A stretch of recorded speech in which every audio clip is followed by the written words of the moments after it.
नमस्कार, मैं हूं सौरभ शर्मा। आज सियासी दिग्गजों के मेगा शो का दिन है। यूपी से गुजरात तक बड़े बड़े दिग्गज सड़कों पर जमकर पसीना बहा रहे हैं। अहमदाबाद से गांधीनगर में बीजेपी अध्यक्ष अमित शाह रोड शो कर रहे हैं।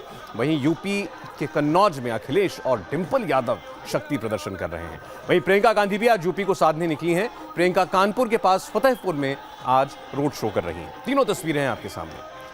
आपको दिखाते हैं डिंपल यादव और अखिलेश यादव के साथ इंडिया टीवी की संवाददाता रुचि कुमार की एक खास बातचीत। कन्नौज की सांसद डिंपल यादव आज फिर कन्नौज की सड़कों पे है। यहाँ रोड शो हो रहा है। आज डिंपल यहाँ से नॉमिनेशन करने जा रही हैं। आप यहाँ 2 बार एमपी रह चुकी हैं, तीसरी बार आप आई हैं।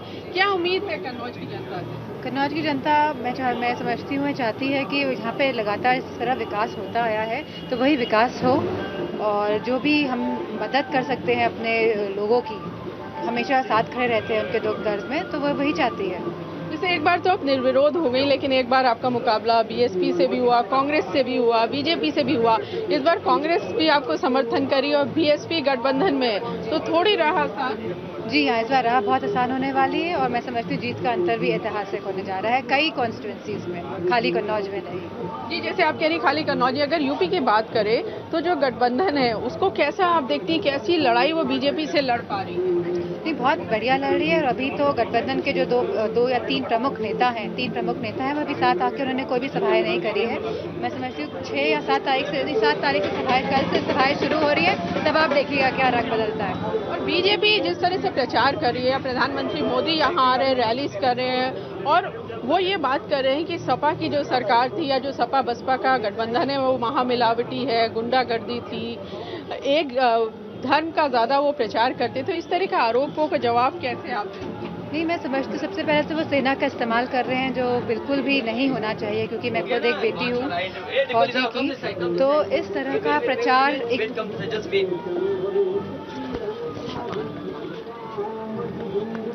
तो सड़कों पे क्योंकि दोनों तरफ लोग खड़े हैं डिंपल यादव और अखिलेश यादव को देखने के लिए, तो डिंपल यादव यहाँ अपना जो वोटर भी है उनके, तो हाँ आप बात कर रही थी कि जिस तरह से बीजेपी प्रचार कर रही है धर्म को लेकर, उसके किस तरह जवाब देंगे आप? नहीं, इन्होंने बहुत जहर घोलने की जातियों के बीच में और धर्म के बीच में कोशिश करी है, लेकिन अब लोग समझ चुके हैं कि बीजेपी का काम यही है कि वातावरण को प्रदूषित करती है। लोग समझ चुके हैं और लोग चाहते हैं कि जो उनकी अभी इस समय जो चाहते हैं कि रोजगार मिले, इस समय वो चाहते हैं महिलाओं की सुरक्षा हो, तो इस मुद्दों पर मैं समझती हूँ लोग वोट करने जाएंगे। कन्नौज के अलावा भी आप जाएंगी पार्टी का प्रचार करने? वो जैसे बताया जाएगा वैसे। जी अखिलेश जी, आज अब डिंपल यादव यहाँ पे आई हैं, हालांकि तीसरी बार चुनाव लड़ रही हैं, लेकिन इस बार थोड़ी राह आसान लग रही है क्योंकि बीएसपी भी है और कांग्रेस का भी समर्थन है। कन्नौज में और कन्नौज की जनता ने समाजवादी विचारधारा की मदद की है।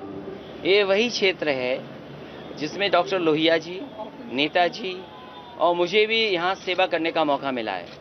ये समाजवादी विरासत को आगे बढ़ाता है क्षेत्र, और जब कभी नेताजी को मौका मिला या मुझे मौका मिला है, बड़े पैमाने पे क्षेत्र में काम हुए हैं और ऐतिहासिक काम हुए हैं। जनता यहाँ की सब जात धर्म भूल करके उस पे ऊपर उठ करके मतदान करती है।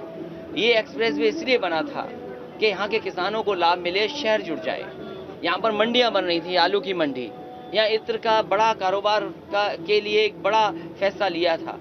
ये यहाँ पर सड़कें बनी है, मेडिकल कॉलेज बनाए, पैरामेडिकल बनाए। इन सब चीज़ों को रोक करके सरकार ने ये दावा किया है कि वो सरकार विकास विरोधी है।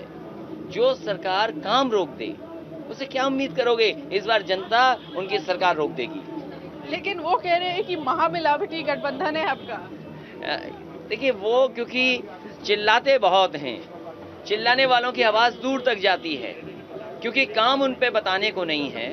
अगर उनके पास काम हो तो काम चिल्ला के बताएं। हम तो कहते हैं कि एक्सप्रेसवे से बड़ा एक्सप्रेसवे उन्होंने बनाया हो तो बता दो। जो मंडियां बन रही थी बड़ी बड़ी, इससे बड़ी मंडियां बनी हो तो बता दें। लैपटॉप बांट करके दिखा दिया। आपने तो डेटा का वादा किया था, आपने लैपटॉप का वादा किया था, सब भूल गए आप अपने सब वादे किए हुए वादे भूल गए और वादे के खिलाफ काम किए हैं। वो करोड़ों नौकरियां कहाँ हैं? क्या कोशिश कर रहे हैं? वो चुनाव को किस तरफ ले जाने की कोशिश कर रहे हैं? आप जैसे वो असली मुद्दों से ध्यान हटाना चाहते हैं, लेकिन जनता अपने मुद्दों पे रहेगी।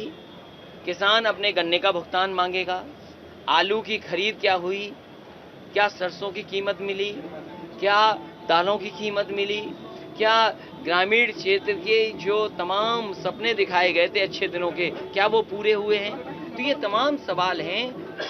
पीने का पानी, घर, शौचालय बना दिए जिसमें पानी नहीं शौचालय में। तो ये तमाम सवाल हैं जो जनता के बीच में लेके जा रहे हैं। हमें उम्मीद है कि जनता समर्थन करेगी और इस बार तो गठबंधन है, सपा बसपा साथ हैं, तो बड़े पैमाने पे जनता एक साथ मिल करके वोट देना चाहती है। और खासकर मैं कन्नौज की जनता से अपील करूंगा कि इस बार तो कोई लड़ाई नहीं है, मैं तो पूरी जनता से चाहता हूं कि पूरा वोट समाजवादियों को दे दें। एक बार आप हो चुकी थे, मैं इस बार कहता हूं कि इस बार वोट पड़े लेकिन ऐतिहासिक वोट हो। जैसे ये आरोप लग रहा है कि बीजेपी धर्म के आधार पर चुनाव लड़ने की तैयारी कर रही है, बांट रही है लोगों को हिंदू मुसलमान। भारतीय जनता पार्टी की ये पुरानी आदत है।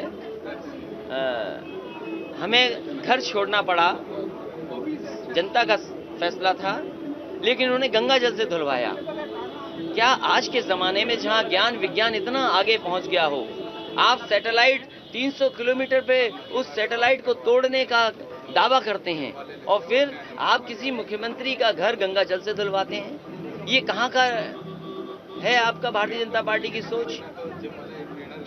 आपके ऊपर पूरे यूपी की जिम्मेदारी है, लेकिन डिम्पल यादव की कॉन्स्टिट्यूएंसी में कितना टाइम देंगे? कोशिश करूंगा, क्योंकि इस क्षेत्र के कार्यकर्ता नेताओं से रिश्ता बहुत पुराना है और कई बार मुझे यहाँ की जनता ने मौका दिया। कई घरों में गया हूँ, गांव गया हूँ, मैं यहाँ की समस्याओं का समाधान किया है, गांव के काम हुए हैं। आदर्श गांव जो डिम्पल ने बनाया था वो शायद देश में तीसरे चौथे नंबर का सबसे अच्छा आदर्श गांव था, उसका भी विकास आदर्श सरकार भारतीय जनता पार्टी की ने रोक दिया। ये एक्सप्रेस वे इसलिए बनाया कि दूरी कम हो जाए। तो यहाँ की कन्नौज की जनता ने देखा है कि काम क्या किया है। हमें उम्मीद है कि इस बार जिस तरह के काम हुए उसी तरह का मतदान जनता करेगी।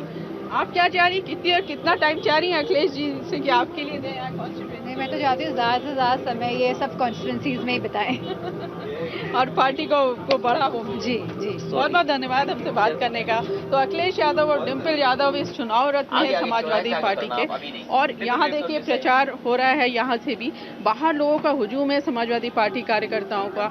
और डिम्पल को उम्मीद है कि डॉक्टर राम मनोहर लोहिया जो समाजवादी नेता थे, मुलायम सिंह के गुरु थे, उनकी जो सीट है, मुलायम सिंह यादव की जो सीट है, अखिलेश यादव की जो सीट है, उसमें वो तीसरी बार जीत हासिल कर पाएंगी। कैमरामैन राजीव राय के साथ रुचि कुमार, इंडिया टीवी, कन्नौज। आपने कन्नौज से प्रचार देखा अखिलेश यादव का, डिम्पल यादव का। गांधीनगर से चुनाव लड़ रहे बीजेपी अध्यक्ष अमित शाह भी आज अपने चुनाव क्षेत्र में बड़ा शक्ति प्रदर्शन कर रहे हैं। अहमदाबाद में इस वक्त अमित शाह का रोड शो जारी है, इसमें भारी तादाद में लोग शामिल हुए हैं। भारतीय जनता पार्टी के अध्यक्ष अमित शाह लोकसभा का चुनाव लड़ रहे हैं इस बार गांधीनगर से। गांधीनगर से चुनाव लड़ रहे बीजेपी के राष्ट्रीय अध्यक्ष अमित शाह ने आज अपना चुनाव प्रचार शुरू किया और इस वक्त वो अहमदाबाद के प्रहलाद नगर इलाके से गुजर रहे हैं। यहाँ आप देख सकते हैं भारी संख्या में लोग उनके स्वागत के लिए यहाँ पे जुटे हुए हैं। प्रहलाद नगर इलाके से इस वक्त अमित शाह लोगों का अभिवादन स्वीकार करते हुए आप देख सकते हैं आगे बढ़ रहे हैं। आज नवरात्रि का शुरुआत है और आज के दिन अमित शाह ने अपने चुनाव प्रचार की शुरुआत की है।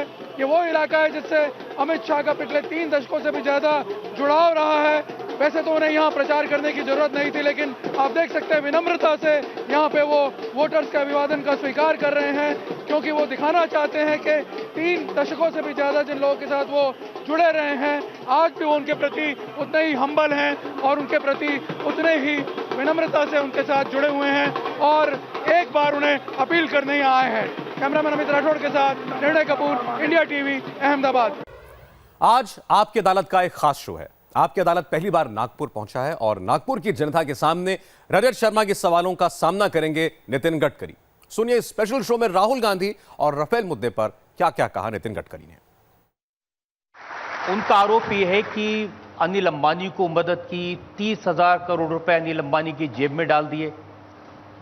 ये काय के 30,000 करोड़ और काय का ये सब झूठ बातें। देखिए मैं आपको बताता हूँ, ये डोसाल्ट कंपनी का जो मैन्युफैक्चरिंग यूनिट अनिल अंबानी के साथ खुला है, नागपुर में खुला है और उसका उद्घाटन मैंने और देवेंद्र जी ने मिलकर किया है।